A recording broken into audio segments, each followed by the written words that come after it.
Amin'ny fifaliana lehibe indray no iarahantsika ny amin'ny teny ity, tonga amin'ny fotoantsika izay azotsika miaraka noho ny amin'ny fampianarana sy ny teny Dada Maria Yava sy ny teny Iosoa, dia miarahaba manokana Dada Maria Yava Iosoa sy Dada Maria Yava sy Iosoa Elia ho azo mianaka ny voninahitra mandrakizay.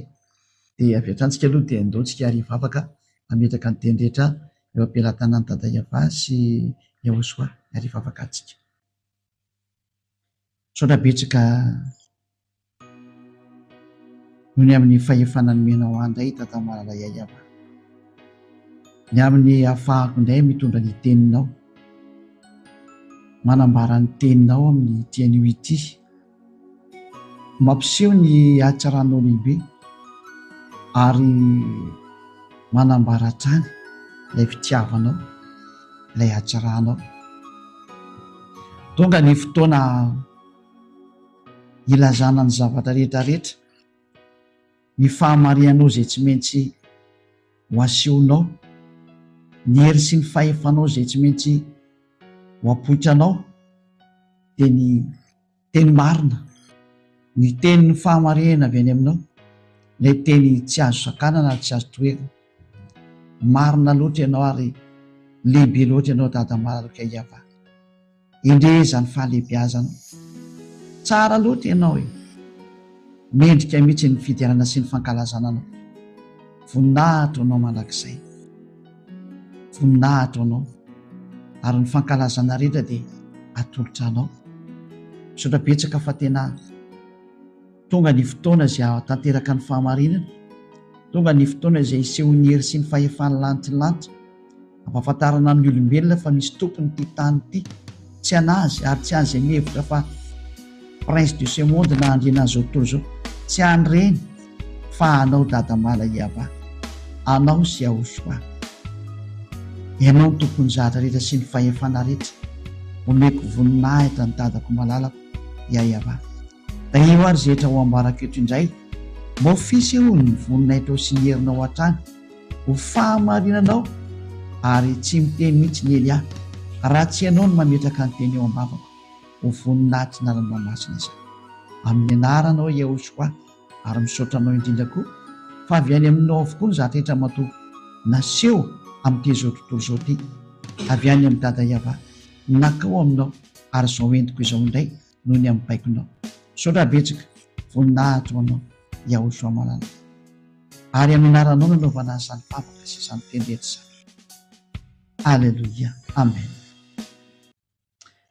Dia mamerina ny fiarahabanantsika rehetra tokantrano izay mandray sy manaraka ny fampianarana amin'ny teny ity, ny ambasadorany Iosoa Elia indray no miaraka amintsika rehetrarehetra amin'izao an'izao, dia mirary soantsika izany samy anaraka ny fampianarana satria mavesatra dia mavesatra ihany aloha teny efa ny teny Elia tsy aresy an'ireo izany nareo ireo tanina bibidio, hopotika eo nareo raha mikitikitika an'io fa zay hoe aleo foana aloha mba mihaino ny tenin'ny Elia, na dia te Madagasikara ty azy Elia no teny, mba mandry anesa ihany aloha nareo Amerikana, mba mandry anesa ihany aloha nareo Frantsay, fa tena tsisy zahatra azonareo atao tsony iny e. Teny marina anie zao teny zao e, teny avy any amin'ny lanitra any amin'ilay hoe aza manao taintsony ny tompony teny avy any aminy zao entiny Elia zao, ary tsy mahay manao taintsony izay tafaraka amin'izany Andriamanitra marina zany ary vavolombelona izany Elia, izay tsy azonao lavina na hoe ho sakanana na hoe ho toerana, tsy possible zany, fa ny famarinana dia famarinana hatrany zany. Izany no azony hoe fateny fampidirana fialoza zany mitony ny fampianarana. Aiza moa izy iny ry rova andiny fafiry tamin'ny toko fafiry moa izy Luka 21 kosa fa tsy tozy zany Luka 21 no jereva tsika da hoary ndasalova kitsika kely izy Luka toko fa 1:20. Atsika anie zany lasa oatra niditra tamin'ity resaka oatra ny an'ny ity izany ny sitrapony Dada Yava Iosoa fa misy antony moa miditra amin'itony resaka tontsika zao jevantsika aloha rehetra amin'izay ry adininy fa ao amin'io ka toko faraika amby roapolo a de ao amin'ny andininy fa roapolo a roapolo mihitsy n'izy zay voila oy zany de mipitika itony zavatrina koa ary napitika azy teo na hoary ary raha mahita ny Jerosalema voadidiny miaramilonareo dia aoka ho fantatrareo fa efa mbiakaiky ny fandravana azy aoka ary zay any Jodia amin'izany amin'izany a aoka izy andositra ho any an-tendrombohitra ary zay o Jerosalema aoka izy andositra ho any ivelany ary zay any an-tsaha aoka tsy hiditra ao an-tanàna intsony fa ireo dia andro famaliana mba hatanteraka izay rehetra voasoratra atreo aloha handretsika nitondra an'le resaka zany a amin'le hoe raha mahita ny Jerosalema voadidiny miaramilonareo hitantsika ny fampianarana teo le tarihatra amin'ny larana faharoapolontsika nahita misy ny hoe andehanafika ny Israel, Rosia, Iran ny tavaratra rehetrarehetra ao zany zany amin'ny Sinoa, Tsatsinanana ino moa reto arabo rehetrarehetra reto a ny Afrikana tavaraka amin'reto ino Rosiana reto hitantsika mihitsy zany raha ny mpandinika geopolitika mondiala de efa hitantsika hoe manaraka ny Rosiana daholo ny Afrikana rehetrarehetra zava-marina zany malagasy aloha mbola tsy haiko ny Madagasikara nanaraka izy na tsy fa iny moa nahazo manokana ny filompena malagasy iny a décision manokana iny fa eny a tsy mety ho tenenina mikasika iny am'izay izy koa moa tsy antena ino teneniko sady zany resaka zany resaka ny zareo any zany fa ny zava-misy fotsiny de hoe tsy mety tsy mandeha ny tenin'Andriamanitra rehefa tsy miaraka amin'io zany de efa miomana fa de efa fay zay indray ny azoko tenenina tsy hita ho azy anaovana anazy satria hiaraka amin'ny biby io tsy araka amin'ny matiny io tsy tamihitsiny fa zay moa ny teny tsy mety tsy tonga amin'ny fahatantarany teny ny zavatra eo amin'izao tontolo zao a de mandetsika amin'izay tenin'Andriamanitra zay zany de hoe ho tafena Jerosalema taovaka etsika rika hatramin'ny Zakaria 14 fa tena tonga zany fotoana zany ary eo moa le hoe lovakitsika kely lovakina ny teny de eo de toy ihany ny fanazavako a Zakaria 14 14:1 1 de ny 2 zay indro isy andro ny ava ho avy ka ny babo ao aminao a de ho zaraina ao ampovoanao ka angoniko ny jentilisa rehetra hamely any Jerosalema de ho afaka ny tanàna io lay ho resantsika fa ahoana sy ahoana mariny ty zava-misy ty ka ho robaina ny trano ho savena ny vehivavy tany de fa mety avetana vehivavy fotsiny hitranga ao amin'ny faritry ny Israel ary ny atsasakely tanàna de ho lasako babo fa ny vahoaka sisa kosany a tsy de ho fongorana avokoa amin'ny tanàna ay kosy tantara ratsy ty ry Israeliana raha mba mandre any eny amo nareo moa ty raha tsy mety meniko asa hoe rovina vo mba eny nareo le fanambaniny nefa de hoe le nosy andro ny lalàny tsy ho Israeliana mihitsy nitondra le teny fa afafirina ary any amin'ny nosy le izy zay efa mivoaka zao nge le teny efa hita ngely ahy afaka ny fahotana ngeny olona tsy manao teny tsony ngeny olona efa tafaraka amin'ny ely ahy ary ianao mba ahoana ary olombelona mba mahita sy mandre ary ianao mba ahoana angavy ianao fa tsy hitsaranao re olona afaka ireo ary ianao mba ahoana ary reo tsy mba nandaingana hoe miteniteny foana ny vavany hoe misoloky fa tena iainana le izy zava-mariny zany fa ianao mba ahoana anjaranao no mamaly sy mametraka an'izany fa de efa fitsarana ihany koa moa dika ny teny angoniko ny jentilisa rehetra amely any Jerosalema ay ka ho afaka ny tanàna rava zany Jerosalema ny dikan'izay rava ny tanàna ka ho robaina ny trano tahaka ny hoe zavatra rava reny zany tsy vitan'ny dôme de fer tsony zay hoanakan'le protection du ciel ny zareo israeliana dôme de fer angambany izy raha zay mihitsy izy ka hoe miaro ny bomba alefalefa ny fahavalo na roketa alefa de io iny moa io tombe de fer io daholo miaro an'le tanin'ny Israely. Izy rehefa tafiditra ny iranianina sy zareo hotisy, raha nitifitra ny hotisy Yemen teo a, tafiditra tao israeliana mihitsy ny roketina sy ny bomba nalefan'ny zareo. Hitantsika koa le nalefan'ny iranianina angamba sy 5 volana lasa angamba izay. Niady ny iranianina sy ny israeliana fa tezitra be izy tamin'ny vonoan'ny israeliana le lehibe ny Hezbollah, tezitra be mihitsy izy dia tifirany bomba tao. Fa tafiditra, tsy koa hoe impenetrable zany le tombe de fer ny israeliana fa tafiditra tao mihitsy niarany bomba an'zareo iranianina. Vonavo koa ny Yemen zany. Zava-toza ty miseho ty efa tsisy afaka mandositra toy izao tontolo izao misary mandeha fa manahirana ty sary mandeha amin'izao tontolo izao ty. Tena manahirana, tsy zahatra zao tontolo zany fa tsy heverina fahafiarovana potika ny sasany daholo. Fahagoniko ny jentilisa, manamarina zany ny teny Joel. Vonetsika hiditra any amin'ny Joel indray. Ho tetehitsika daholo izay azo tetezina rehetrarehetra Joel fafily angambany izy. Joel faefatra.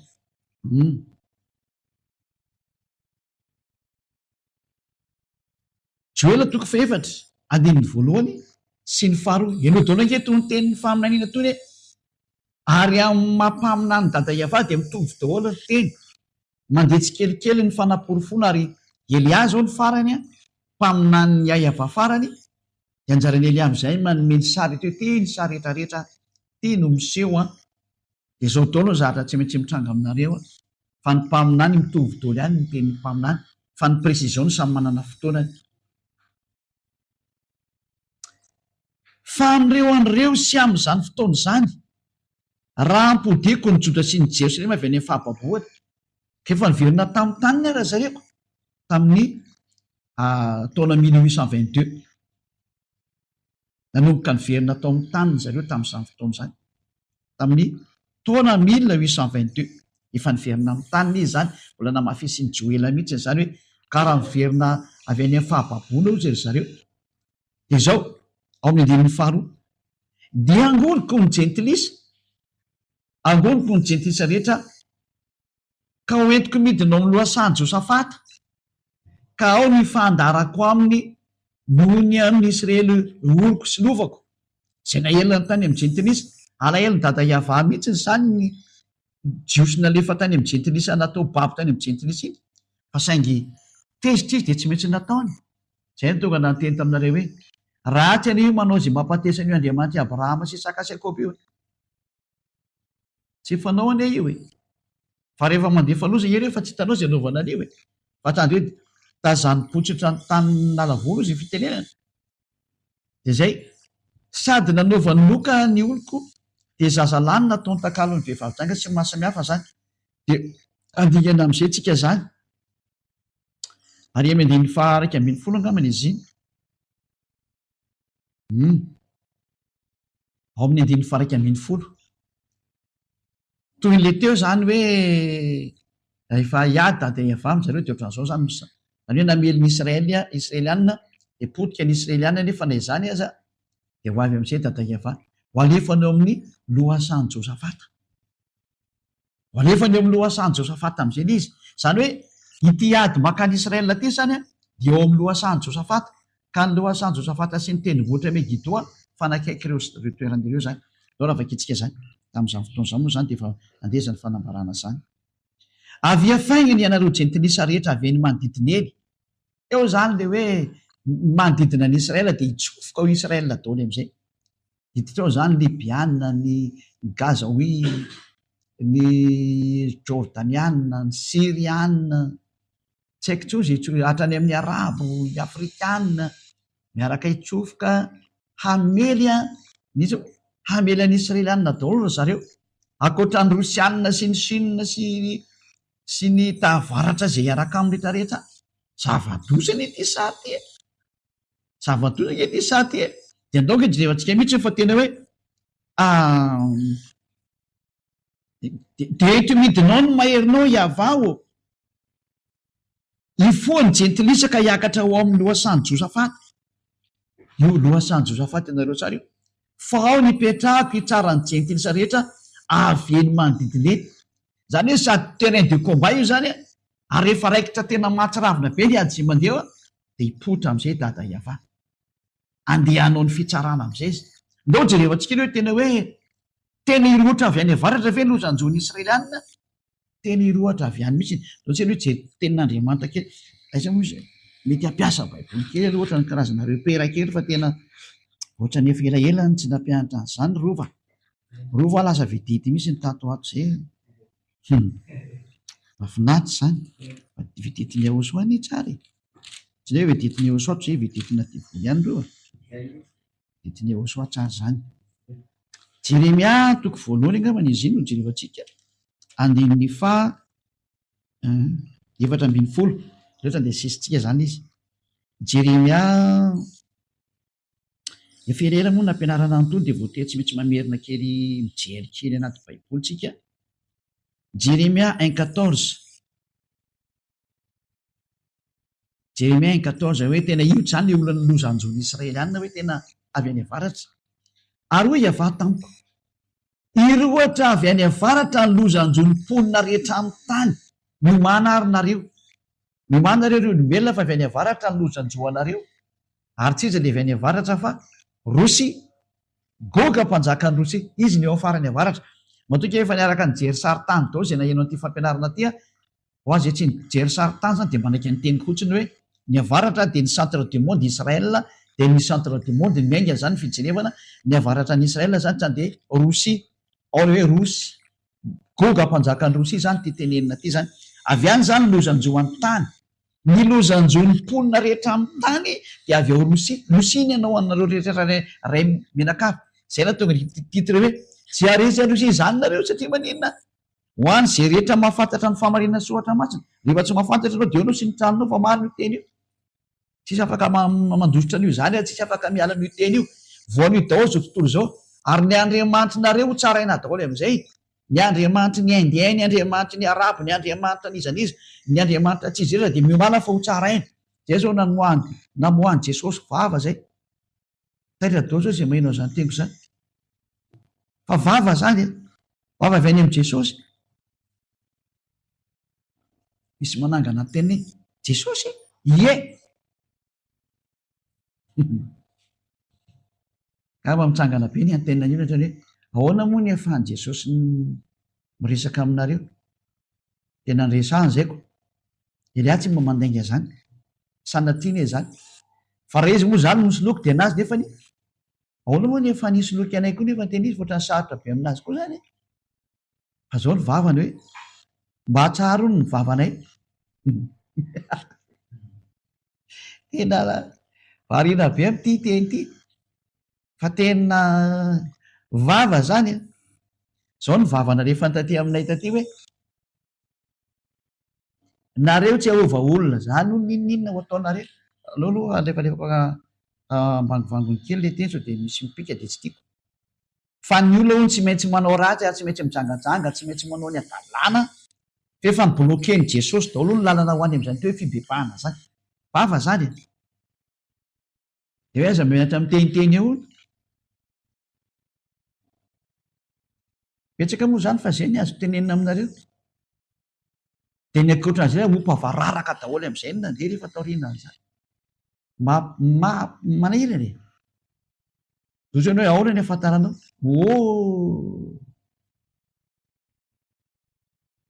izy ane nitonona ny anarany dia nijerevako amin'izay le anarana fa tsy miexiste n'aiza n'aiza mihitsy ny anarana ny anarana io zany Xenitius zany zany ho ny tena anarany zany aleo toke ono fa hitantsika eny ihany ny toyny ary izy tena tezitra be aminay mihitsy izy hoe makombolo ny vava tsy mahavita amatona olo io zany areo nanao eny fa nefa blokeny Jesosy daholo blokeny ndazy voatazoko ato mihitsy le anarana ndazy jerevako kely anarana ina moa le anarana sao dia misy erera koa le tempo dia tsy tiako misy erera fa aleo teneniko araka zay tenenany anazy aiza iny rova teny zay mihitsy ny Xenitius zay ho ny tena anarana anao propre anazy ony rehefa tena jerena ary izy ohatrany tsy dia taoko tsara moa le mesazy fa tazako fotsiny le izy za moa tsy tena mbola jery akaiky izy fa hitako izy satria tenena tamiko misotro an'izao ty fa tena mamoaka sary mihitsy izy de mampimebe de mandrahona anay izy zany hoe Elia moa zany mazava ho azy tena rahonany hoe akomoa no vavanao ory Jesosy ory Xenitus ataontsika raha Xenitus marina raha de ohatra mifanakaiky amin'ny Xenara ihany ianao zany ary Xenara ary série anao zany Xenitus tena marina hitantsika eny toyny fa za aloha zany fafatry de tena hompavararaka mihitsy nalefa ny tatea ary am'izay izy hoe namoaka vavy hoe tsy matafavoaka olona eo zany ianao nanao iny eo na nanao ina de tsy tafavoaka anao refa efa nibareny mihitsy no izy io nibarazy izy avy hitantsika eo hitantsika eo izany hoe ahoana ny afahanareo mahazo mesazy avy any am'izany raha misy tena misy hoatray da moa mesazy zany problème zany hitanareo iny any ny toyny fa mba tantaraiko zany fa mba voahitako sy eniko tandroany zany de nitantaraiko anareo hoe zay nahazo mesazy tena fandrahonana be avy any am' Jesosy satria tena onona mihitsy hoe izay no ny anarany Xenitus ny izay no tena anarany any ambony any amin'ny Andromedy any de fandronana be no nataony amin'ny Elia zany hoe tena mipetra tsara ianao rehefa tsy hita raharaha de mipetra tsara ratsy any sady tsy matafavoaka olona zany hono ianao nanao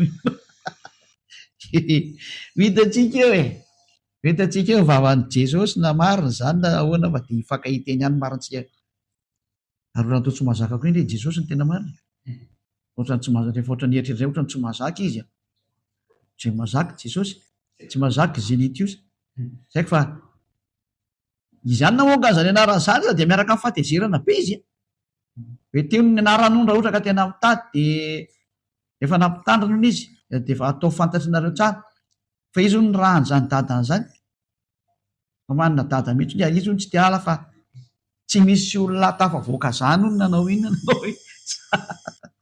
avazary tena ohatra manambany eny eny azy ny teny zany tsy mety zany raha Jesosy Elia tsy maintsy mamoaka olona na tianao na tsy tianao tsy maintsy mivoaka zay voalahatra ho any aminay io no mbola hitantsika izy satria mbola mitoy ny resaka hatramin'izao hatramin'izao ry tenako zao mbola mitoy ny resaka fa hitantsika aloha fa za moa mbola ty mampianatra ty de hitantsika ihany koa rehefa aveo fa aloha iten'ny fampianarana iroatra avy any avaratra ny loza anjom-ponina rehetra amin'ny tany fa indro nitsoko ny firena rehetra amin'ny fanjakana any avaratra hoy ava de ho tonga izy ka samy ametraka ny seza fiandrany eo alohana ny vavadiny Jerosalema avokoa hamelezany mandany rehetra manodidina sy ny tanàna rehetra ary ny Joda zay tena avy any avaratra ny lozan'izao zao tontolo zao zay lay hoe tsy afaka iady de mirosyanina zany ianao ry Amerikanina tena miteny amin'ny Donald Trump tena aza miditra any amin'ny pataloha tery ry fitenen'olombelona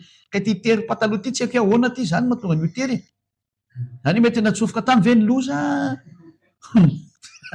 tsy haiko aloha de zay moa zany le fitenenana olombelona de maverika izy hoe aza mitsofoka amin'izany Donald Trump président amérikana aza mitsofoka an'izany Emmanuel Macron mba manahantry ihany aloha Elia za tsy miteny amin'ny Madagasikara satria tena izy tsy aizako koa nidera Madagasikara amin'izay resaka izany sady tsy izy mpanara-drenirano fa miteny amin'ny chancelier allemande mbola Olaf Scholz eo amin'izao tena mba aleo mitandriny amin'le anglisy aza mitsotsitsotso makao amin'io Rosia fa nareo nge mitazona baiboly ny tananareo fa ahoana tsy nahafantaranareo an'ity de tsy ho fantatrinareo mihitsy raha tsy tonga Elia ny mampiantinareo zao ny trangeo zay le hoe aty ampilatanako any lakle zany efa mitenareo président du monde rehetrarehetra hoe amin'ny Donald Trump any amin'ny Poutine président rosiana fa Poutine aloha tsy ho tia anazy zany mihitsy zany hoe ka tsy ho hisy mihitsy zatra anareo ihany ny tantara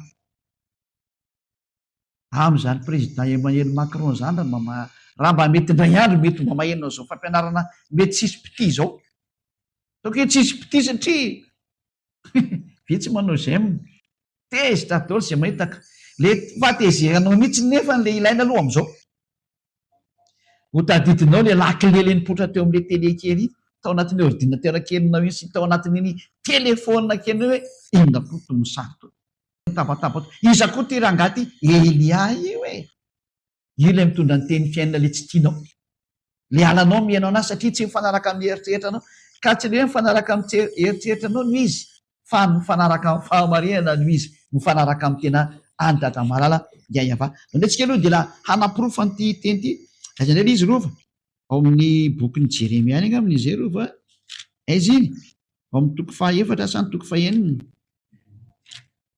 tena tsy tadidi tsony ve rova dia hoana zany bokan'izany ao aloha andiniko anazy kely efa ampy anao ny zany azy a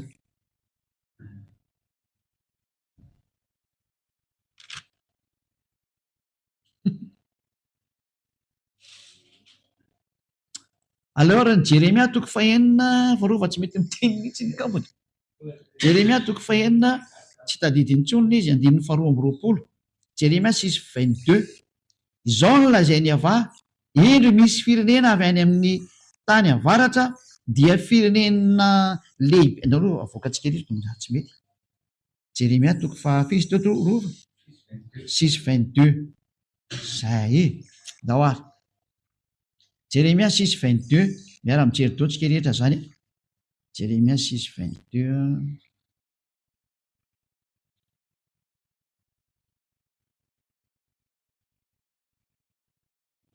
raha misy miteny dia tena eo tena nyteny mihitsy izy izy ny Jesosy a raha mihitsy ny teneny taminay fa miteny anglisy moa zany hoe Jesus ozy izy a fa miteny anglisy moa ny fampiresahana teo ary izy mihitsy no ny tena tompony zao atodo rehetrarehetra zao ary ny tena anarano raha ohatra ka tena mila fantarinao mantsy anay zany de hoe zay xelitius ny tena anarany teny memebe io zay hoay mitovitoy amin'ny gzenara ho any anaranao zany am'izany epizany tena velantsika aminy izy fa tsy de maninona zany. Izao no lazainy avà indro misy firenena avy any amin'ny tany avaratra dia firenena lehibe mitsangana avy any amin'ny farany tany zay. Indro misy firenena izy avy any amin'ny tany avaratra firenena lehibe mitsangana avy any amin'ny farany tany tena avy any amin'ny farany avaratra ny dikan'izany any amin'ny farany tany any zany ka riosina ny ambony indrindra any izao tsy pika sy lefina no entiny loza be sady tsy mamindra fo izy ny feony dia mirondrony etony ranomasina sady mitaingy soavaly izy ary vohomana tahaka ny lehilahy ho amin'ny ady hamelezany ianao ry ziona zanaka vavy zavatoza efa renay ny lazany mandiny fefatra amby roapolo efa renay ny lazany rosia zany teneniny zany ka miravoravo tanana izahay fahoriana no mahazo anay a eny fanaintaina tahaka ny vehivavy raha miteraka zavadoza ay aza mivoaka any an-tsaha de hoe aza mivoaka ho any an-tsaha aza mandeha any amin'ny lalam-by fa manantsabatra ny fahavalo misy fampangororoana manodidina zavadoza ny anjony israelianina ary zany mahatonga ny israelianina hoe tsy maintsy hitady fihavanana amin'ny rosia na ho tiany na tsy ho tia.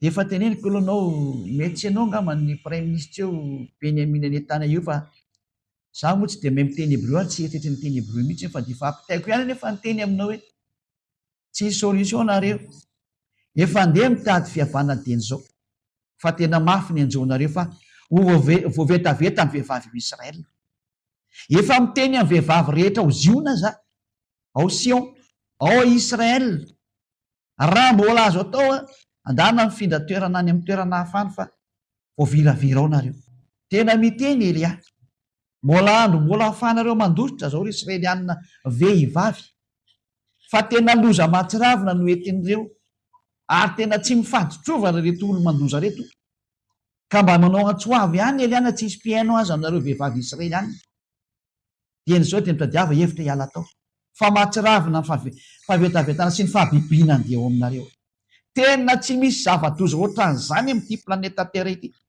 fa tena atsiravina Andriamanitra mieritreritra an'izany tena mahampalahelo be mihitsy ny fa ny zava-doza tena zava-doza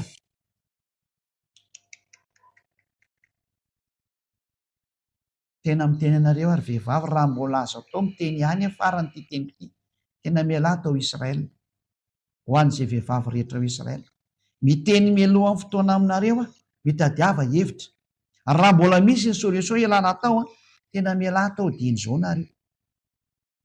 Fa zay moko ambanina loatra ny teniny Elia dia tsisy miraharaha le teny fa hitanareo iny ihany eny ihany memeny foana izy a, dia mitsikitsiky eny foana izy ary manome mandefa anatra foana izy hoe mba meno rery olombelona.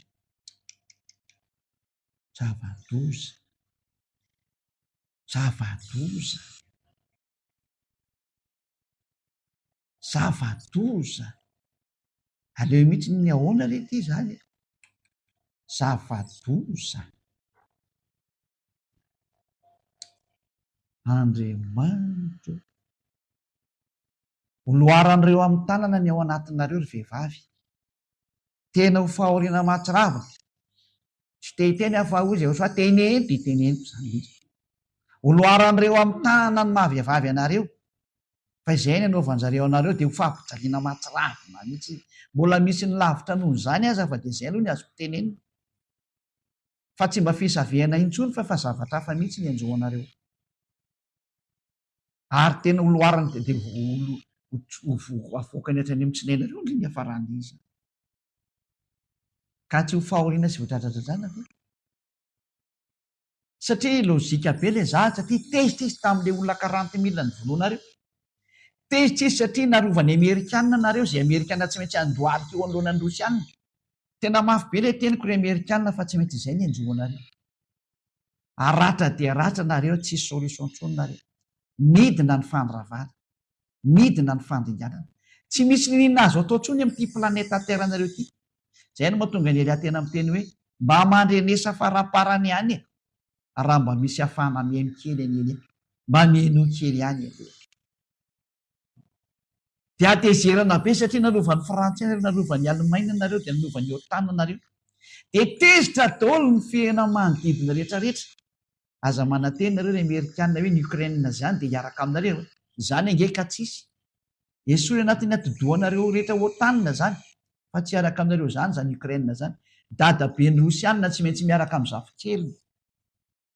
Very fotsiny le volana alefanareo tany. Very any am-posin'ireo, nareo ny tena ary volako, sitrapony lany zareo ny volanareo. Tsy afaka misaraka amin'ny Rosianina zany Ukraine zany. Dadabe ny tsy ho avelany hatramin'ny farany mihitsy. Zava-misy eo aminy zany ka tsy anaiky an'izany koa izy hatramin'ny farany. Ny teny efa mandeha dia tsy azonareo atao ninona ny teny. Tsy maintsy miverina ny Rosianina makany, tsy maintsy miverina ny Ukrainiana makany amin'ny Rosianina. Fa didy aminazy zany. Tsy miexista koa zany Ukraine hiaraka hiditra any amin'ny OTAN zany, zany nge ka tsisy. Toy antsika ny teny. Fa loza avy any avaratra. Fa maninona mihitsy e? Ka zay le efa tanterahany teny hoe any apara no tonga zany. Loza ho azo tontolo zao. Ary amin'izany loza zany mihitsy nia, zay mandeha makany amin'ny tany aiza izy any amin'ny lohasan Josafata, dia aratra amin'izay ny Amerikanina ao anatin'izany sary. Efa problème be ny tranga. Io mandeha automatika, tsisy ninona ho azo atao intsony. Ozy Andriamatoa Joe Biden présidentan'ny Amerikana teo aloha raha hiala ny fitondrana izy hoe horava ny demokrasia. Zany efa eo no teny hoe tsy misy demokrasia zany ny eto ambonin'ny tany. Tany amin'ny 2007 angamba no tenenako an'izay raha natadidy rova. Tany hoany izay. Rava satria tamin'izay ny hoe aratra dia aratra ny Amerikana efa tany amin'ny 2003 moa, fa tao amin'ny 2007 fa tena nandeha lalina be mihitsy hoe tena hovona reo. Tena hovona reo ry Amerikana. Dia iny amin'izay moa zareo tandre tena nikorosofahana tamin'ny 2009. Lasa hoe sahirana be ny Amerikana. Ity tsy sahirana intsony fa tena hoe mandohalika amin'izay fa tsisy hevitra intsony. Efa misy inona? Tsy maintsy mandeha ny tenin'ny dadako tahaka an'ilay Israeliana hoe roahana miala ao Israel. Dia tena voaloaka tokoa izy. Dia avy eo nefa ny dada Eva teny hoe miverina indray ny Israeliana. Dia niverina izy tamin'ny taona 1822. Tahaka ny fahatanterahany izany tenin'ny dada Eva zany koa ny mahatanteraka an'izao teny rehetra izao, satria ao anatin'ny tenin'ny dada Eva daholo izy. Vakentsika ny bokin'ny Zakaria. Efa navoako tery ve ilay teny teo rova? Efa navoakako. Antsika ry hijery ny bokin'ny Zakaria indray. Zakaria firy zany? Zakaria 12. Lo avetsika amin'izay alefantsika andeha ilay teny hoe tia alleloza.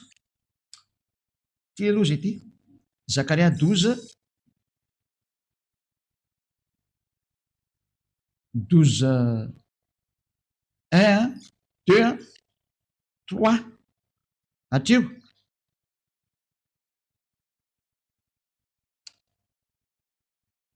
Zakaria 12, 1 ka hatramin'ny 3. Ohatrany hoe ianao ohatra mampiadiady tenin'Andriamanitra fa tsy misy nina tena mipetraka, zao tsy mipetraka amin'izany. Tomasy ianao angamba ny tena marina ka tsy mahita an'izao teneniko zao. Ka ny teninay tsy maintsy miady daholo ary mifanaraka daholo satria avy any ampaminany Israelianina ny teny hozy dada Eva. Ary zay ny eny ahy izy ny mpamita farany sy manatanteraka ny teny farany amin'ny tenin'ny faminaniana ao anatin'ny tenin'ny mpaminany Israeliana rehetrarehetra. Any amin'ny nosy izy no tonga ary ametrapetraka ny teny dada Eva satria tonga ny fanatanterahana zany teny zany sy ny fanatanterahana an'izany teny zany. Tsy ndriko tsara zay. Tenin'ny faminaniana avy tamin'ny avany amin'ny Israely hoy Yahva, zay mamelatra ny lanitra sy manao ny fandrenany tany ary mamorona ny fanahin'ny olona ao anatiny. Any hoe Yahva zany ny mpamorona ny fanahin'ny olona ao anatiny. Ilay nandefa ny zanak'Israely andevy tany amin'ny faritra tany amin'ny tany hafa ary niteny hoe avereno amin'ny taniny io dia namerina daholo ny SDN, Société des Nations, tamin'ny taona plus 1822 verina amin'ny tanin'ny Jiosy. Dia zao izy manana problème be ho avy manaraka zao satria tonga eny ahy. Indro izao anao an'i Jerosalema ho kapoaka mampiraikiraiky ho an'ny firenena rehetra manodidina. Indro izao hanao an'i Jerosalema ho kapoaka mampiraikiraiky ho an'ny firenena manodidina ary ny Joda koa hiaran'izany amin'ny anaovako fahirano an'i Jerosalema. Ho tratra ny fahirano Jerosalema. Ary ho ataoko kapoaka mampiraikiraiky ny firenena manodidina izy. Ka ny kapoaka mampiraikiraiky zany ny olona mamo zany. Tena miraikiraiky mihitsy zany firenena manodidina tratra ny Israelianina. Jereo no mahazo anazy io. Noho ny amin'ilay fiarovany Amerikanina anazy dia mampahory ny Arabo rehetrarehetra azy zareo fa tena fanina mihitsy ny manodidina. Any ka rehefa misava ny tokany zany satria hoe miraikiraiky ny amin'ny zavatra mitranga, rehefa misava tampoka ny tokany mahamono amin'izay ry zareo. Dia mihezana kely any ianao hoe dia mihaminozanjony olona ka dia nareo le tsy mety mihaino ny mihezako fa tsy miteny safady. Amin'izany amin'izany Jerosalema dia ataoko vato mavesatra ho an'ny firenena rehetra. Tena ho ataoko problema maneran-tany Israel. Izy amin'azy fa tsy problema maneran-tany zao Israel. Jereo moa ny adalan'ny président Donald Trump tena ataoko hoe mahitsy be ny teny tena adalana satria manina ianao ny tompon'ny demokrasia. Ary zany miporofo rava ny demokrasia izy nandrava azy voalohany. Maninona tsy maninonona ny feon'ny vahoaka Gazaoui ao Gaza zany. Fa hatrany dia namoaka fanambarana fotsiny zao Donald Trump tahaka ny hoe Panama ho alainy, Groenland ho alainy, Canada koa ho alainy ataony 52e état zareo, 51e état zany izao i Canada. Dia ohatran'izay koa ho alaina ny Gaza. Dia ho atao an'ny Amerikanina ho ny Gaza. Dia roana daholo ny mponina ao Gaza reo rehefa makany Jordanie sy maro samihafa any dia makany Egypta tezitra be daholo rehetra hoe inona ty ataonao? Zaiko rava ny demokrasia tsy mihaino feom-bahoaka intsony Trump tena marina fa mihaino ny feon'izay mibaiko anazy izy. Fiza ilay mibaiko anazy? Asa? Za fotsiny teny hoe tsy alainareo ve ty? Dia izy fampetraka dia manaraka baiko fotsiny izy io. Tsy hitako izay anaovana anazy dia mibaiko. Misy baiko mandeha dia tsy maintsy arahana. Tsy te hoe atao any. Zava-doza ty. Tena zava-doza ty. Sampotsampona be ny zavatra misy amin'ity tany ty. Velantsika antsika tsy mbola teny lava be io fa hafahafa. Hafahafa zava-misy ao Amerika tena hafahafa mihitsy. Hoe ny tompon'ny demokrasia ty ny manitsikitsaka demokrasia. Ary tsy te hihaino feom-bahoaka zany izy. Tsy miraharaha izy. Azayko. Tsy te hoe atao anao hitantsika eny ihany nytoy fa izany mitantara fotsiny e. Zay. Ary haratra dia haratra izay rehetra mivesatra azy. Izay rehetra manometa mavesatra anazy dia haratra. Ary izay mitazona anazy koa dia maratra. Izay mivesatra anazy. Solo anazy eto ambany zany. Ka ny Amerikanina mihitsy izao no tena mpitaty anazy ohatran'izao. Dia mimana ilay Amerikanina fa haratra amin'izay ianao. Tsy maintsy maratra ianao ary tsisy nina azo atao intsony. miatra aminao amin'izay ny tenin'ny dadako iayava. Mba ho fantatsinareo olona eto ambony tany fa misy tompony ho anareo, ary voabaiko n'ilay mpanamboatra anareo daholo ny rehetrarehetra dia tsy maintsy mandeha araka an'izay nareo. Izay no natongavany Elia. Ilaza amin'ny rehetrarehetra ny fahatantaran'ny tenin'ny mpaminany Israely aniny, mifaranana amin'ny Elialy izy, ary manazava précision amin'izay ahy hoe ry Amerikanina ianao zany tenenina hoe mivesatra zany. Ianao le mivesatra ny Israelianina tao anatin'izay taona lavaka izay, nanomboka 1822 jusqu'à 2025. Manomboka amin'izay ny faharatranao fa tsisy hevitra intsony. Tsy zaka orona morona fa ny dadako ny teny an'izay. Dia tonga ny teny tsy maintsy ampiarana an'izany, dia tsy maintsy manginana daholo ny rehetrarehetra manomboka amin'izao teny Eliany teny zao. Tsy misy herina fahefana mahazo manahaka an'izao, fa tenin'ny dadako iayava. Ilay ny teny hoe ny voninahitra tsy azo lotoina ary ny anarako tsy meko ny hafa. Araka ny boky Isaiah 42, leo avela efantsika ato. Isaiah 42. Isaiah firy ny rova? Endrova nge zany e. Isaiah 44, 48, 11. Ay rova. Mila miantra toko sy andininy kely ianao. Isaiah 48, 11. Zao. Noho ny tenako, eny noho ny tenako ihany no anaovako an'izany. Indrisy lotoina ny anarako, fa ny voninahitro tsy meko ny hafa zany izy dada iava. Tsy meko an'i Jehovah na ary Jesosy zany, tsy meko an'ny Alà zany zany voninahitro zany, sanatrena izany. Tsy meko an'izany Ganesy zany voninahitro zany, ary Brahma na ary Boda. Mikisana any daholo fa tonga Eliany raha aloha tsy maintsy mandeha araka izay nandaminana ny dadako anazy. Tena tsy maintsy mandeha. Fa tena tsisy misangy ty teny ty. Lay Andriamanitra miteny Eloheny Israely mitondra ny anarany hoe iayava no miteny hoe tsy omeko ny hafa mihitsy ny anarako ary ny voninahitro tsy omeko ny hafa ny anarako tsy azo lolotoy. Zay Andriamanitra ny Abrahama masina, tsy tia fahotana zay no miteny hoe aratra nareo ry Israeliana. Aratra dia aratra zany tena zava-doza mihitsy ny anjoanareo. Mba tsy heseny zay zavatra zay tera-doza dia aleo mikisaka tsy moramora ny Amerikanina. Zany no mandoro-hevitra. Andana mikisaka fa tsy afaka hiady amin'io teny io nareo. Dia andana sitasitaka moramora any, dia aleo izay anao ny ataony any, anao ny ataony. Zany hoe mandoro-hevitra ihany an'ilay OTAN, satria Amerikanina ny lehibe nareo. OTAN égale France ao anatin'ny ao Angleterre, reny ny ambony dia ny Allemagne, sy ny pitsopitsony kely. Misy kisaka sana daholo fa aza miady amin'io. Raha ny fahendrinareo dia mikisady aza mikitikitiky Ukraine intsony fa loza ny anjonareo. Zava mitenareo fa manana fitaovam-piadiana hafa reo Rosianareo. Tsy ohatra le ny ampelantananareo mihitsy. Hafa ny anazy. Ao ngeny lehibe ny extraterrestre vao nivakitsika teo. Aiza indray ny rova. Rova lasa vedety mihitsy. Isaiah 14. Isaiah 14 lasa nakaiza olona kitana ondrakizy. Dao nge jerevantsika le tenin'Andriamanitra hoe lasa nakany amin'ny farany avaratra izy. Lay mitady ady amin'ny Yehosoa. Isaiah 14, 12, 13, 14. Dao nge vakitsika ireo teny ireo hoe lasa aiza olona kitana. Isaiah 14, 12, 13, 14. Endre latsaka avy tany an-danitra ianao, ary lay fitarikandro zanakiny maraina, mba fitarikandro koa izy. Voakapy enjera amin'ny tany ianao, lay mpandripaka fitarikandro izy. Fitarikandro Yahosoa nge fitarikandro, nikitana fitarikandro. Nao nge vakitsika ireo zay teny zay. Ao bokin'ny Apocalypse 22 izay 22, 15 angambany izay. 16. Apocalypse 22, 16. Izao no Yahosoa zay naniraka ny anjery hanambara aminareo ireo zavatra ireo ho an'ny fiangonana.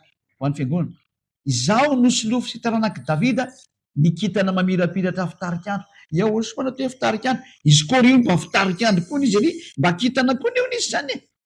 Andriamanitra oza zavatra oza atao ndraiky devoly. Tena misandoka ny Yahosoa mihitsy. Hatrany amin'ny hazo fijaliana sandona izy io niantona teo. Izy nge milaza fa izy io tsy niantona teo, tsy mbola nandeha taty zany zany Jesosy zany. Tsy zaza tsy mexite zany andre planeta Andromeda ry zany no mipetraka. Mandefa mesazy aminay izy hoe mipetra tsara hono za. Mampimebe na Jesosy za ve natao mipetra tsara. Ianao raha teniko hoe mipetra tsara ela. Ohatra ty vavako tiako ni.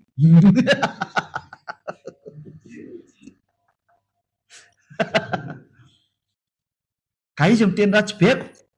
normal zany tozany hoe aiza koa zay misy an'zany ndana e jerevao message io iny io tsy atao tany a vao teneniko anao le tozany rehefa anao reo nga mety possible mahazo ka io zatra zany tsy hainareo zany azo atao tsara ary mandefa message eo aminareo de mody telefony anareo napetraka eo fa tsy miexiste akory ny olona io tsy hainareo zany fa zay mahay an'zany fantatra anay mihitsy nyzany resaka zany hoe mieritreritra hoe mila mandefa message vao mandeha ny telefona ry taraiky be anao nao fa nganao mahay an'zany sy mahafantatra an'zany ohatray ny fahefanay tsy azo ferana ary tsy azo refesina mihitsy efa miteny anareo an'zany fa rehefa miteny zay hoe tsy hita iny de trany de tsy hitanao tsony iny ary rehefa miteny zay hoe misy an'zao de misy an'io fotsiny io ary tsy azonao lavina iny ary tsy ay ozany hoe fa iny ty tenenao ty mba satriokany osoahery a tsy adyahery a misy zany isaka ny tompony fréquence raha tsy eosoa zay anao ka ina moa tsy hainy eosoa sy tsy hain'zay olona tena ampiasainy eosoa amina fa zany rehetrarehetra zany teneniko fotsiny zany de sary apetraka aminareo hoe aza mba miteny hoe misy zahatra tsy normal fa am'zao tsika miteny zao a efa tsisy mandeha normal ntsony ny zavatra rehetra fa mitenareo iza raha vo ny tena hoe midin'ireo biby reo de tsisy normal ntsony ny zavatra eto fa miomanina reo ambony ambany daolo ny zavatra rehetrarehetra io efa miteny ihany de efa mampitandrina hoe tena sarotra be mihitsy sarotra be ozany hoe tsy azoko zany mafinatra leo mihitsy ianao tsy mahazo an'iny fa leo tsy toizatsika iny fa satria tsy natao anao zany resaka zany koa nyteny zay aiza moa izy teo ry rova dozy isiaka taony zadozy daoary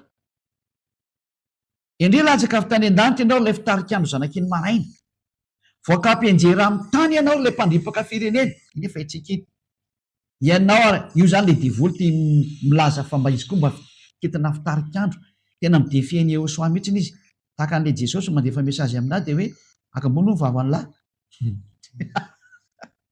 tena me mihitsy ny azy miaraka amin'ny teny ratsy be izy avy any ary ianao efa nanao nakapo hoe any an-danitra ny akarako ka zany hoe manavatravatra an'le jesosy nandefa message aminah iny de zao hoe aza mbola mampiasa n'iny no fa nefasa aloha le fahefana avy any ambony any aloha zay aloha ampiasainy fa manjary maty alohan'ny fotoana ho anareo ela efa miteny zay maty alohan'ny fotoana fa aleo le fahefana ampiasaina aloha samy mampiasa ny azy le mba iny ampelantanareo ampiasao fa langy efa ampiasaiko tiany efa ampiasaiko te voaka daolo zay ho any aminay de zareo samy mana hoe tsisy mahazo mivoaka araka le tenareo de hitatsika eo toy zay fotsiny ngely izy ianao ary efa nanao anakapo hoe any an-danitra no akarako ary eny ambony kitan'andriamanitra no nandatako ny seza fiandianako zay zany le nataonao zay ho an'le lehibe na devoly ty zany any an-danitra ho ny akarany de ho any ambony kitan'andriamanitra hony izy any ambony aosoa mihitsy ny izy any nipetraka ary ano no asana niny sendra fiandianana de hipetraka eo tendrombohitra fivoriana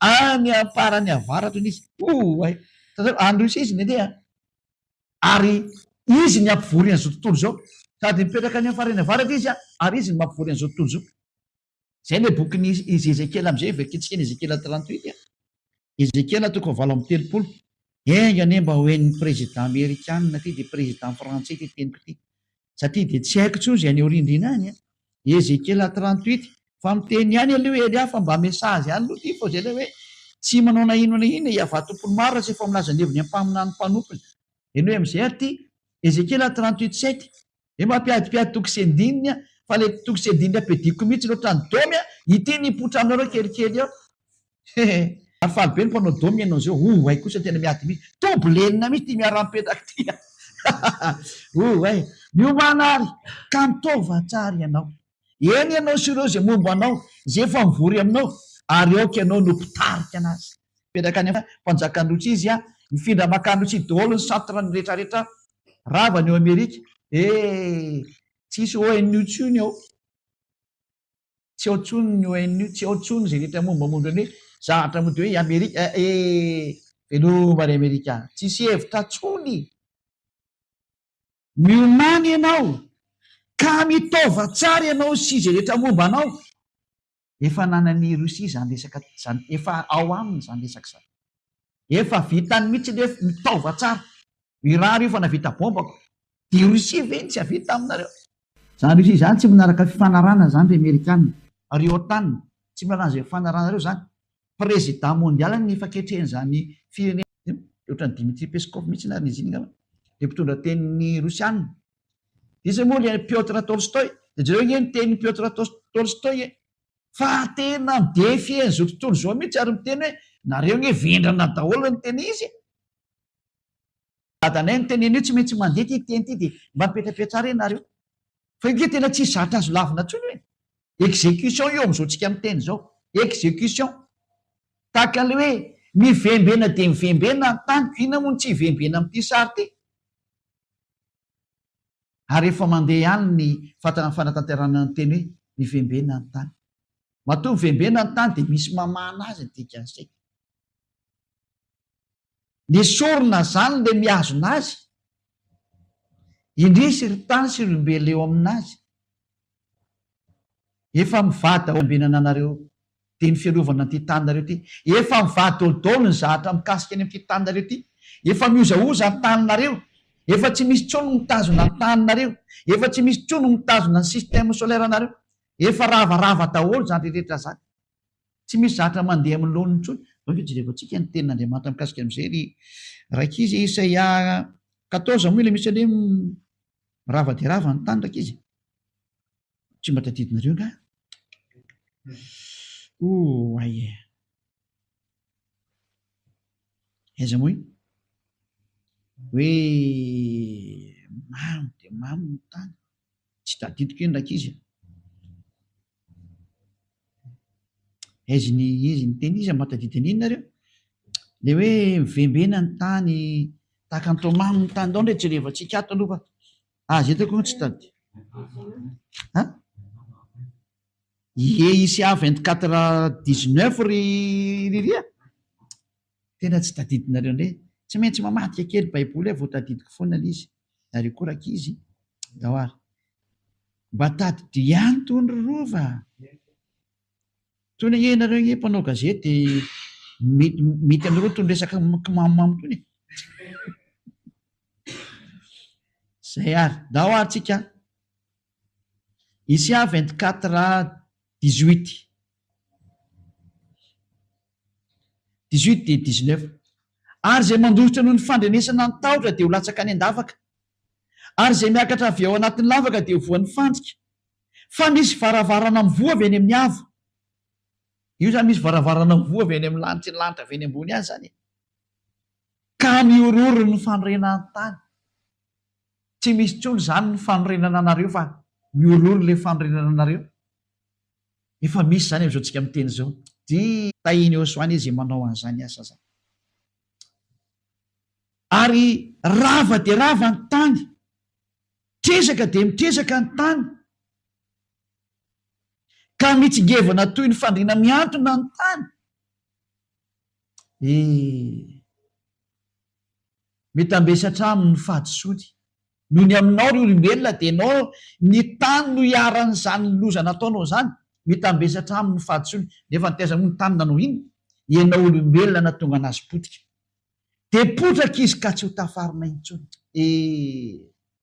Mampalahelo kely e. Zay. Mampalahelo kely ny tantaran'ny tany. Dia zay na tonga dada Iava hoe ary amin'izany izany dia ny an-danitra no hamaliny avany ny antokony lanitra. Ny antokony lanitra ary ty tany kosa ny mpanjakan'ny tany. Miara-mandeha io. Efa mitotony eo amboninareo, efa ambonilohanareo nge ny extraterrestre rehefa ampianarana numéro 21. Ary ny taninareo efa mivahy. Raha ohatra ny tany zany misy mifatotra zany zavatra zany. Satria raha Amerika zao dia efa mangatsika be. Fa mirehatra. Any hoe tanàna mirehatra ao anatin'ny atsika mahavariana anaty gilasy no mirehatra ny tanàna. Zay ny zava-misy. Tsy afaka miady amin'io mpamorona io ianao e. Zay ny tonga anaty hoe jereo ny tenin'ny mpamorona fa tonga ny mpaminany farany. Eliano anarany. Le andravan'ny Andriamanitra tsisy. Dia nareo olombelona nge mba dia fasako mesazy. Za zany efa mba miteny hoe zao ny tranga samy maily daholo. Dia le mpanome sinialina indray no aratsiana sy ambaniana. Reny mpanaratsy any Elia reny, reny namana divoly fa miomanina reo. Reny namana le biblia reny. Reny namana extraterrestre reny, reny mpanaratsy any Elia reny satria Ngarenina tafavita reo afaka tamin'ny fahotana. Zay mahafaka amin'ny fahotana ihany no tena tia olombelona. Ary eny ihany afaka amin'ny fahotana tianareo izy tahaka ny Jehosoa dia manavitra izy hoe aza miditra amin'ity fa ratsy be ty. Fa saingy le devoly moa tsy maintsy amin'ny mahadevoly ny devoly dia izy tsy maintsy mitady lohany foana. Ary izy tsy manaiky ho gisitra mihitsy fa efa vozona amin'izany ny devoly satria izay no nataony tany amin'ny lanitra lanitra tany. Inona nataony devoly tany amin'ny lanitra lanitra tany? Nikomy tamin'ny dada Iava. Inona ny antony? Teo lehibe dia teo lohany dia nozony dada Iava. Dia izany mahatonga reo tsy maintsy miady foana, miady foana, miady foana. Ka na efa tonga président izy, président mbola miady ihany izy ny teny izy. Tsy te lala mihitsy izy. Hitantsika amin'ny toetrany gogo zany. Efa miekoko amina trehany dao zao tontolo zao, maninona izy mbola mandatsaka afo ihany. Tsy haiko rehefa mba hitanareo zany tantara zany.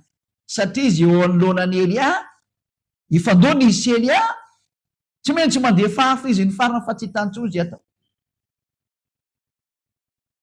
Inona ty tenainao ty fa ahoana mihitsy tenenao ty? Hitantsika eo ka. Angeny teny dia hitantsika eo. Mandeha ho any tantara tena tsy maintsy mandeha araka izay nandaminan'i Jehosoa. Malalako anahy sy ny dadako malalako Iava. Ary mandeha daholo ny mpanatanteraka zao. Zay nirahana tanteraka ny teny dada Iava sy Jehosoa dia mandeha tahaka ny Elia. Ary tsisy mahazo miraikiraiky tsony. Vitesy maximum satria maika hody Elia. Maika hody Elia dia tsy maintsy vitesy maximum. Maika ho any amin'ny dada malaka Iava sy Jehosoako sa. Tsisy tamana tsony eto. Zao ve ny faratsinareo dia iza nipetraka eto aminareo? Ny fahotana fa mahatsiravina iza tsony ny te-petraka eto ny teny izy. Ary tsy manana fahatsona amin'izany ohatrany Jehosoa. Fa fitanaingana fotsiny aza. Na Jehosoa koa rehefa mba malelo an'i Elia mihitsy ne. Dada Iava koa rehefa malelo an'i Elia mihitsy ne. Efa ela zaiko. Efa ela kosa zay. Aleo verina amin'izay. Fa fitanaingana aza mba tanteraka ny fahamaliana. Tsy maintsy valiana ny ratsy fanahy. Tsy maintsy potehina ny ratsy fanahy dia ny devoly satana sy ny firongony dia rolony menakavy. Zay le izay. Fa ny tena napetraka amin'izay. Ho aiza ny hafarany ty ady ty? Dia makaiza ary. Satria dia efa fantatra zany fa tena tsy afaka mihetsika tsony no ry Amerikanina. Maty ny eo tanina na tena tsy maintsy rava ny eo tanina. Rava ny zavatra rehetra. Zany mahatonga le système BRICS hiakatra ho azy. Tsy maintsy miakatra le BRICS na tiana na tsy tiana. Tsy maintsy rava ny dolara, rava daholo zany rehetra zany. Fatra ny amin'ny banky mondialy lasa makany Rosia. Rehefa zatra hoe ho any zao tontolo zao dia higoga daholo ny tompony zany. Hiakohaka migoga nareo zao tontolo zao. Miomana fa tonga izany fotoana izany. Tsy papa zany ny biby dia inona ny diran'ny papa an'izany? Hitanareo zany atao hoe biby dia zany. Tsy matahotra mipetraka mihitsy ny zary, tsy matahotra olona zany. I papanareo nefa mbola anaty papa mobile foana ary matahotra basy. Aiza zao mahabiby dia anazy an'izany aminareo? Tsy misy miady aminy zao soratra masina. Mampibiby ry olombelona kely. Matoa zany miafy anatin'ny papa mobile matahotra ny maty. Fa zany goga zany tsy matahotra ny nini zany. Biby zany. Ary eo ampelantanany mihitsy ny force. Zanaka ny devoly ange zany. Zanaka ny tena lehibe ny devoly zany. Apokalipsy toko 4:10. Aiza ny fiafaran'ny tantara aloha. Tô jerevantsika. Dia amin'ny lesona manaraka amin'izay ahoana ny tena fipetraka ity biby ity? Ahoana sy ahoana izy izy miainga dia ahoana ny momba anazy io? Tô tsika aloha maka ny boky ny Apokalipsy. Mety ho vitako ihany zay a. Lasa aloha miakana amin'ny era dia vita daholo ny zavatra rehetra rehetra e. Apokalipsy toko 4:10 andininy fahafelo izy. Andininy 2:12. Apokalipsy 16:12. Hoe ty ny miaraka. Rosianina dia miaraka amin'ny sinoa izy eto sy ny tatsinanana zany. Ary ny fahenina nampidina ny taon-doviany tamin'ny Eufrata ho ny lehibe dia ritra ny rano ny anamboarana ny lalan'ireny mpanjaka avy any amin'ny fiposany masoandro. Satria ho afa ny sinoa efa izy ny spesialista amin'ity mpanao lalana ity satria ny tenin'Andriamanitra mihitsy miteny fa manamboatra ny lalan'ireny mpanjaka avy any amin'ny fiposany masoandro reny ka ny sinoa tena mpanao an'izany. Ritra ny rano mba anamboarana ny mpanjaka ny sinoa. Tsy Xi Jinping. Aza miditra amin'izany aloha fa mbola tsy amin'izany aloha tsika zao. Ary nahita aho fa indreo fa nahy maloto telo tahaka ny saona avy tamin'ny vavan'ilay dragona sy amin'ny vavan'ilay bibidia ary tamin'ny vavan'ilay mpaminany sandoka. Reo moa niaraka zany bibidia de le mpaminany le dragona zany niaraka teo ran'zareo zany. Fa fanahany demoni ireo ka manao famantarana sady makany ampanjaka am'izao tontolo zao mba hanangonana azy eo amin'ny adin'ilay andro lehiben'Andriamanitra tsy toa 500 indro avy toy mpangalatra de sambatra ny miambina ka miarina fitafiny fandrao mandeha mitanjaka izy ketany famenarana. Iny tena hoe tandremo le akanjo ry ondrikely Ahosoa, tandremo anao dalàna so boridana ianao. Ary nangony ho any amin'ny tany atao amin'ny teny hebreo hoe Aramagedona izy. Ao zany fiafarany ka ny Aramagedona sy ny lohasan Josafata mifanakaiky ihany zany sary zany. Ary mazaka manœuvre militaire goavana be mihitsy zany toerana atao hoe lohasan Josafata. Zareo miteny zao lohasan Josafata zany any Aramagedona ao amin'ny Haramegido. Haramegido moa zany tenarin'izy io miteny jiosy fa ny gasiny izy de atao hoe niara zany tendrombohitra de Megido, tendrombohitra Megido zany dikan'izay. De nataon'ny malagasy hoe Aramagedona fa nazava in'izay de ahoana ara ny fipetrany satria de efa mazava zany fa tafaraka zany sinoa amin'ny fanamboarana lalana. Hitantsika ny sinoa fa spesialista amin'ny lalana amin'izao tsika miteny zao. Spesialista amin'ny elektronika sy ny lalana izy tena anazy mihitsy resaka lalana io. Atraizatraiza io eto Madagasikara de be ny sinoa mandray anjara fanamboarana lalana eto. Rahantsika mahita zany etrehitra hoe Madagasikara kely tery moa itsofoany vao mainka feneny am'izay mitady anazy zava-misy daholo zany. Tsy misy afaka miala amin'ny teny dada Iava daholo rehetrarehetra voalazo daholo le izy. Avy aiza ke le biby ke ny tena izy zany. Ahoany ty biby dia ty Apokalipsy 3:12 avy any farany avaratra izy tondratsika avy aiza izy. Zany biby dia zany de conception devolo zany biby dia zany. Apokalipsy 13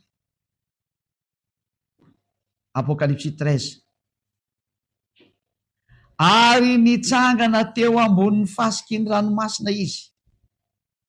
Ty zany ilay dragona ty le mitsangana ambony fasiky ny ranomasina ty avy nanenjika an'le zanak'le vehivavy sy ny zanany izy de tsy navotany izy zany. Io moa zany le Israelianina ny tena marina ty resana amin'io fa tsy mbola hidiry atsika iny fa hitsofoka tsika am'le hoe bibidia mihitsy zany.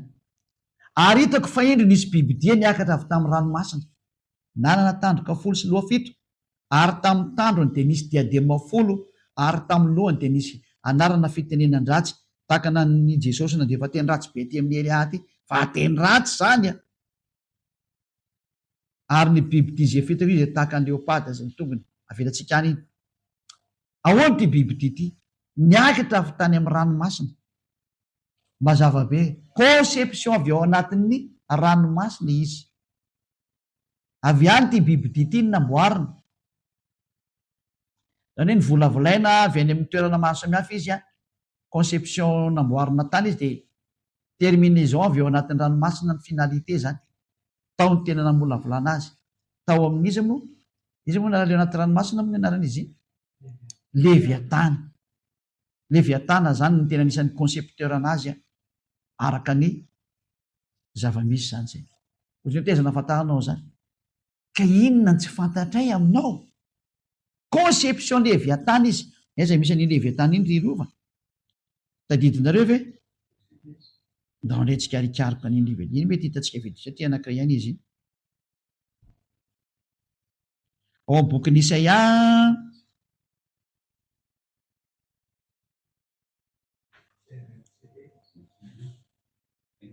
27:1. Isaia 27:1. Bakitsika kely le teny zany. Manaroatra fotsiny le trola reto.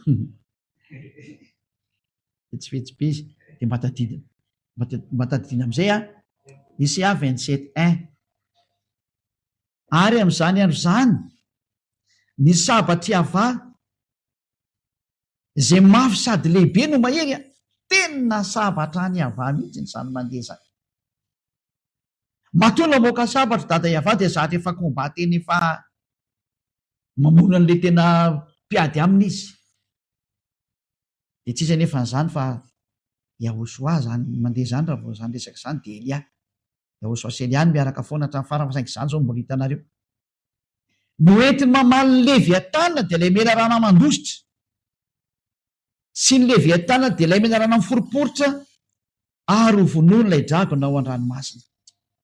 Zany le dragona zany sady miambindery amin'ny ranomasina zay le hoe ara-nitsangana teo amin'ny ranomasina izy, miandry an'ilay hivoaka tany izy moa ilay bibidia hivoaka avy any. Conception leviatana reny. Leviatana dia azo lazaina mihitsy hoe numéro 2. Numéro 2 ny izy moa iry lone reo leviatana reo. Reo zany numéro 2 reo. Misy bazanjareo mihitsy anaty ranomasina ao. Zany mahatonga ny hoe tsy dia tsara intsony mandeha ao anaty ranomasina. Ho anareo olombelona ty ranomasina io famitenareo fa tena tsy tafaty any nareo indrindra amin'izao vaninandro sarotra zao. Efa ratsiratsy be na io cyclone tsy ahoana io fa misy cyclone efa tsy mandeha milona intsony iny amin'izao. Fa tena efa fifamonoana amin'izay no mitranga eto. Azo ny faharombotra be re tsisy sain'ireo. Fantany fa kely sy ny androny dia vonoany daholo sy tena paoriny izay hita na tena hoe mandrovy tsi. Zany mahatonga ny amba amin'ny conseil hoe aza dia mandeha any anaty ranomasina firy-tsony raha mbola azo atao ihany. Zay ny tena marina ko zatra teny marina zany. Fa misy karazany leviatana maromaro anaty ranomasina ao. Dia nylay leviatana lay mena rana mandositra sy ny leviatana lay mena rana miforiporitra. Ray zany mandositra moa ndray miforiporitra. Reo namany lone daholo reo. Ao anaty ranomasina ny misy anazy. Ka igoga dia namboarina tao anaty ranomasina. Zay. Any nisy fanamboarana avy ety ivelany tsy afaka manamboatra moa zao raha tsy misy apport extérieur. Dia tsy maintsy nisy zavatra nalaina avy ety ivelany zany, avy ety ivelany ranomasina zany. Dia avy eo zay inona atao conception tao anatin'ny inona moa zany any anatin'ny laboratoiranjareo anatin'ny ranomasina ao. Toy ianao nga mahita an'izany laboratoiranjareo zany. Zany hoe mbola tsy tany zay reo dia miteneko marina zany mbola tsy tany. Fa fantatro satria efa nampahafantarina na hoe zao ny zavatra misy ao. Vazandre miteny fa za tsy tany. Fa zay rehetra efa nirahana tany no miteny hoe izao le izy. Ka na rehefa zavatra nitenena taminah dia ampitaiko hoe izao le zavatra mitranga any tsisy erreur zany na nikely aza.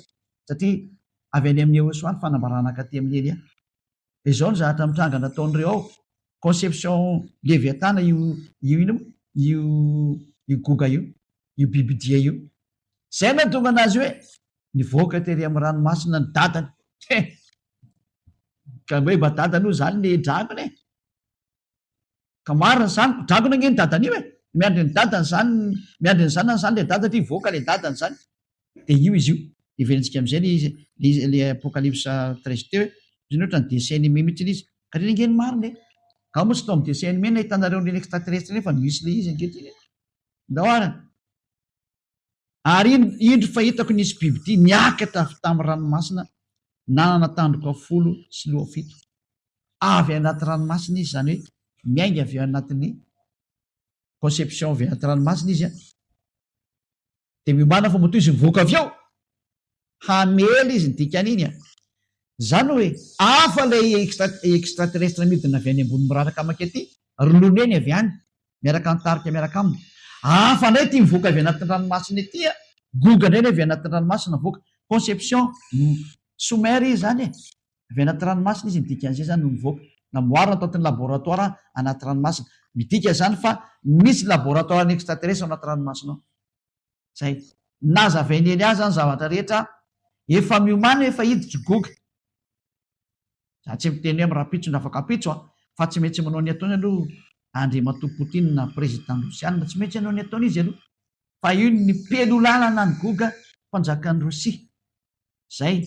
Le mampahory an'izao tontolo zao avy any avaratra ny loza melin'ny tany rehetra tonga izy io. Tsy afaka miady amin'io nareo ry Amerikanina fa raha miady eo nareo potika tanteraka mihitsy nareo. Tsisy ninona vitanareo amin'iny hoe ina moa le hoe lalàna amin'le loi numéro 5 izy nareo. Hoe lalàna fahadiny amin'io tany raha misy mikitika indray dia miara mitifitra indray. Nareo raha tsisy afaka mihetsika amin'izany fotoana zany. Lehibe nareo rehetrarehetra le io e. Ary mahavita mibaiko ny sainy rehetrarehetra. Ahoana ny ahafahanareo miady amin'ireo? Tonga ny andro ilazana fa tsisy ny azo atao intsony. tsy maintsy mandeha ny tenin'ny dada Iava, mba andohalika eo natrehan'ny dada Iava daholo amin'izay ny olombelona rehetrarehetra, ary ekohaka eo natrehan'ny dada Malaya Iava, ka hiteny hoe ianao no Andriamanitra, fa zay ny diany Elia. Raha Iavany Andriamanitra manarahana azy, fa teny ny Elia tarehan'ny andro ny ambam-panjaka zany, ary averin'ny Elia amin'izao tsika miteny zao. Elia tamin'ny andro ny mpanjaka izy ihany ty hitanareo ty. Raha Iavany no Andriamanitra manompo azy, raha ibala kosa ny Andriamanitra dia andana topo ibalanareo. Dia averin'ny Elia zany ho reny zao tontolo zao. Raha Iavany no Andriamanitra dia andao anatona ny Iava amin'ny alalan'ny Elia. Fa ry Jesosy ry Jehova sy ry Ave sy ry Visno sy ry Brahma sy ry Ala sy ny izy moa Buddha, raha reny no Andriamanitra dia andana ro makamy fa hifankahititsika. Ozy anao tena mba vava, ianao rery ve ny teny kay za koa nefa miteny ty vahoaka azy dia miteniteny foana ihany.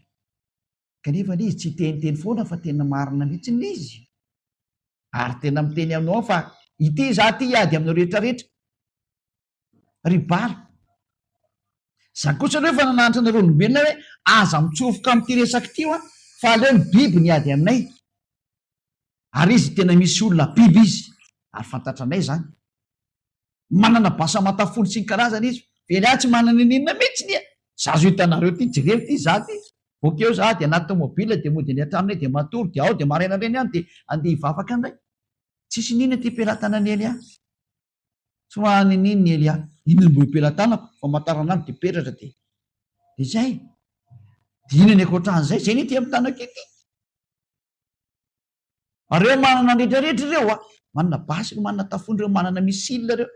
Za zao raha darona eto dia vody ampotika tsisy nina raisina tsony zany eto. Saingy nalefanareo azy reny dia miverina makany aminareo ihany. Ka aza lefa reny fa ny aminareo ny fantatra. Tsy azo alefasana an'izany Elia zao mbola andeha hiasa ny teny izy. Zay. Hiditra amin'ity boky ny Apokalipsa 13 tenentsika manaraka sy ny manodidina an'izay. Ampy angamba fampianarana tamin'ny androany, mirary so antsika rehetra samota inosoa hitodika ary mba ho tonga any aminareo président du monde anie. Président manerana azo tontolo zao. Président zay rehetra milaza fa président amin'ity tany ity mba pitapitao any zao teny Elia zao, so dia mba misy ho raisinareo ihany. So dia mba misy iomananareo ihany fa tahaka ny iverenan'ny Israeliana tao amin'ny tany rehefa androany dada Iava dia tanteraka daholo ny teniny, ary ianareo mihitsy ry Amerikanina no lara nanao an'izany dia nareo ihany koa ty tratra ny teny hoe aratra dia aratra izay nivesatra ny Israeliana. Ianareo koa nanao an'izany asa zany. Dia miteny Elia hoe aza manao tsony any amin'ny lalana tsy fare, aza miditra ny lalana tsy fare. Sy ianareo ve mipetrapetraka ery tsisy arabe ery am'izay zao fitenenina fa aleo andeha amin'ny tomobila, aleo andeha am'izay izay tomobila tokony andeha hifandona aminay. Dia hifandona aminareo amin'ny ahoana ka le aminay koa raha mbola tsy haiko hoe ahoana koa izy fa dia izay fotsiny. Hoy izay oso hoe tsy maintsy mandeha ny teny dia tsy maintsy miasa Elia, dia tsy maintsy miteny Elia, dia miteny Elia, dia miasa Elia, dia tsy maintsy mandeha Elia. Tanterahako daholo izay nampanaovina anjaranao ny mieritreritra zany. Miendry mahita ny loza ka miery ny adala kosa ny mandroso ka vody dia mitsipy any amin'ny hery. Mba tsy hitsipy any amin'ny hery ianao izay mijery sy manaraka ny fampianarana io. Fa mbo tafaverina somatsara any amin'ny dada malala Iava. Farandray aloha ny teny. Manaraka antsika hiditra amin'ny teny histoara ny biby dia manokana inona marina nataon'ity biby ity dia higoga mpanjakan'ny Rosia. Izy ilay biby izay ampahory an'izao tontolo zao. Ampijaly ny tany rehetrarehetra ary ekohaka eo alohany daholo izao tontolo zao. Hivavaka tsika. Saotra betsaka dada malala Iava ny amin'izany teny rehetra izany. Hitondra soa amin'izay rehetra miaino any ny teninao. Ary amperitreritra an'izay rehetra mieritreritra no mbola hiverinao any aminao. Ilay Andriamanitra Abrahama. Iava no anarana. Vonjeo ny olona dada malala Iava. Ataovy misaina sy mieritreritra ny amin'izao teny fampianarana zao. Fa zavatra tsy azo lavina izao. Fa raha vitanao daholo na tanteraka ny teninao tany amin'ny Israely any dia mazava ho azy fa mbola hita taratra mandraka androany anie zany. Inona no azony olombelona atao mahalona zao teny efa nataonao hoeny zao tontolo zao indray? Tsisy ninona azo atao tsony. Tsy maintsy mandeha ny fanatanterahana ny teny. Tanterahao ny sitraponao dada malala. Tsy maintsy miohaka eo anatrehanao zao tontolo zao. dia zay fanahy voalahatra rehetra ho any aminao tsy maintsy ioako eo anaty ianao izy, ary tsy maintsy ho fantatry zao tontolo zao fa ianao le Andriamanitra maro, hiavano anaranao. Ary rehefa naniraka ny Ahosoala zanakao ianao, izy lay tena mahalala anao, tena tianao izy ary navita ny asanao. Tonga ny fotoana fahamalinareo mianaka, efa ety ampelantanan'ny Eliany ny asa rehetrarehetra, ary efa vonona be any dia araka an'izay nampanaovina anazy. Amarino ny teny rehetrarehetra dada, amarino zany dada malaiava. Efa vonona ny iraka sy ny mpanomponao andeha araka an'izay nandranao anazy. Amarino ny teny rehetra fa Andriamanitra no afa-tsisy anao, tsisy Andriamanitra afa-tsy anao rery ihany. Ary Ahosoa zanakao zay efa nirahanao. Saotra dada malaiava aho, andro ny fanatanterahana ny teny zao, ho voninahitra ny dadako malalako iava, sy ho voninahitra Ahosoako izay naniraka anazy. Saotra betsaka dada malaiava, amin'ny anaran'ny Ahosoa naovana izany vavaka sy ny teny izany teny izany eo ampelantananao sy eo anatrehanao dada iava malama. Halleluia, amen. Dia mifarana ny teny mirary isotsiketra samo teny Ahosoa ho amin'ny fitohizan'ny fampianarana manaraka ny endry mahita nanozaka mihery ny adala kosa mandrosoka vo petrao amin'ny kilasy ny endry aza miditra amin'ny lalany adala teny Ahosoa Taoly Venomary.